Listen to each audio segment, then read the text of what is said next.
అత్యంత కృప కలిగిన యేసు క్రీస్తు నామములో వాక్యాన్ని వింటున్న బిడ్డలందరినీ కూడా దేవుడు సమృద్ధిగా దీవించి ఆశీర్వదించును గాక. ఆమేన్. ప్రియ దేవుని బిడ్డలారా, అందరూ ఎలాగున్నారు? బాగున్నారు కదూ? ఉదయమే లేచి ప్రార్థన చేసుకున్నారా? పరిశుద్ధ గ్రంథాన్ని చదివి ధ్యానం చేశారా నాన్న? ప్రియ దేవుని బిడ్డలారా, ఏదో పరిశుద్ధ గ్రంథాన్ని చదివేస్తున్నాను అని ఏదో బైబిల్ ముందెట్టుకుని చదువునట్టుగా నటించొద్దు.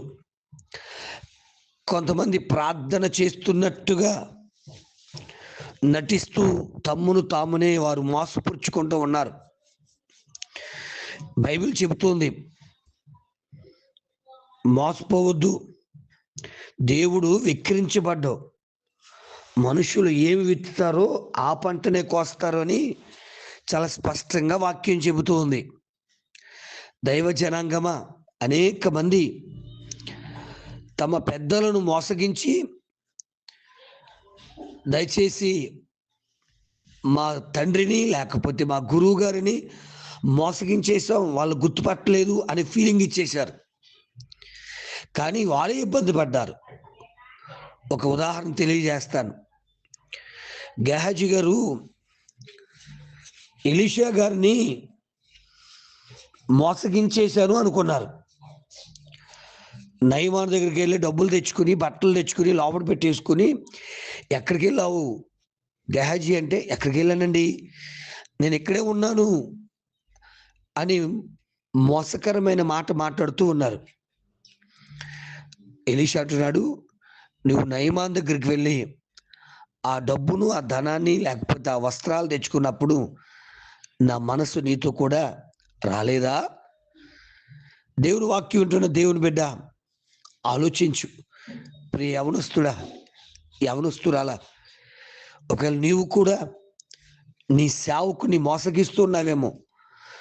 మా సేవకుడికి ఏమీ తెలియదులే, మేము ఎలా ప్రవర్తించినా పర్లేదులే అని చెప్తూ దేవుని మందిరానికి వస్తూ కూడా ఈ లోక పాప జీవితాల్లో పడిపోతూ పైకి భక్తుడుగా, భక్తురాలుగా వేషధారణ జీవితాన్ని కలిగి సేవకుని మోసగిస్తున్నావా? జాగ్రత్త, దయచేసి ఆలోచించు. ఆనాడు గెహాజీ భయంకరమైన ఇబ్బంది పడ్డాడు.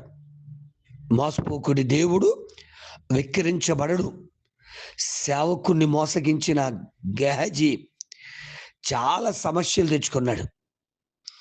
రెండోదిగా చెప్పనండి, దయచేసి దైవవాక్యం వింటున్న దేవుని బిడ్డ, దీనా అన్నలు 12 మంది తల్లిదండ్రులు ఉన్నారు. ఎంతమంది ఉన్నారు?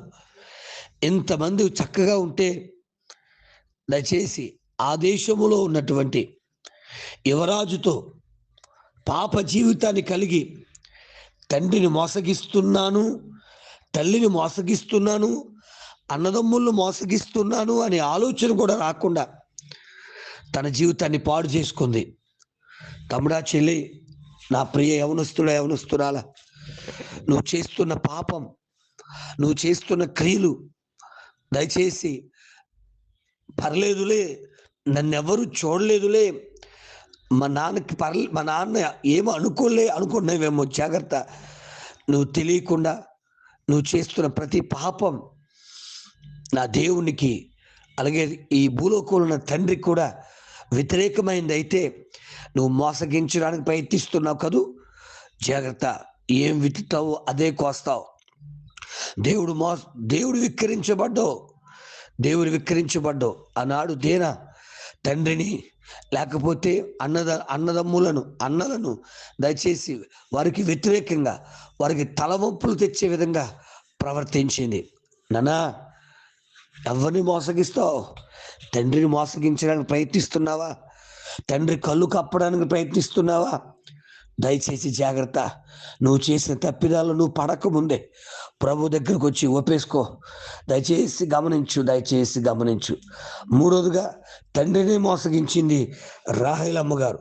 ఎలాగూ అంటే ఆదికాండం 31 అధ్యాయం 34 నుంచి 36 వచనాలు మీరు చదివినట్లయితే, లాబాను నా బొమ్మలు అయితే నా విగ్రహాలు ఎవరు తెచ్చేశారు, అది ఇది అని అందరినీ వెతుకుతూ ఉంటే, ఆమె ఆ విగ్రహాలు తెచ్చుకుని దాచుకుని, ఇగో నేను ఈ విధంగా ఈ స్థితిలో ఉన్నాను కాబట్టి లెగలేకపోతున్నానని చెప్పి తండ్రిని మోసగిస్తుంది. దయచేసి దైవ జనాంగమా, తండ్రిని మోసగించేవారు కొద్దిమంది, అన్నలను మోసగించేవారు ఇంకొంతమంది, సేవకుని మోసగించేవారు మరికొంతమంది. దయచేసి వాక్యాన్ని వింటున్న బిడ్డ, నీవు కూడా మోసకరమైనటువంటి ఆలోచనలతో నీ తండ్రిని, లేక నీ తల్లిని, లేక నీ సేవకుని, నీ అన్నదమ్ములను మోసగిస్తూ ఉన్నావేమో ఆలోచన చే. ఆ మోసం నీ మీదకు రాకుండానే, ఆ భయంకరమైన పనిష్మెంట్ నీ మీదకు రాకుండానే ప్రభు దగ్గర ఒప్పుకోవాలని తెలియజేస్తున్నాను. దయచేసి దేవుని బిడ్డలారా, మరొక ఉదాహరణ తెలియజేస్తున్నాను, అర్థం చేసుకోండి దయచేసి. దైవవాక్యం వింటున్న దేవుని బిడ్డలారా, సంసోను కూడా వారి తల్లిదండ్రులు చెప్పారు, నాన్న మన దేశంలో ఉన్న యవనస్తులు అమ్మాయిలు చాలా మంది ఉన్నారు, ఏమిరా అక్కడితో సహవాసం, ఏమి అక్కడ వారితో నీకు పెళ్ళి అని చెప్పి ఎన్నిసార్లు గద్దించినా మాట వినలేదు బిడ్డలారా, మాట వినలేదు. దయచేసి తండ్రికి, తల్లికి, దేవునికి అవమానం తెచ్చే విధంగా ప్రవర్తించి భయంకరమైన కష్టాన్ని అనుభవిస్తున్నాడు.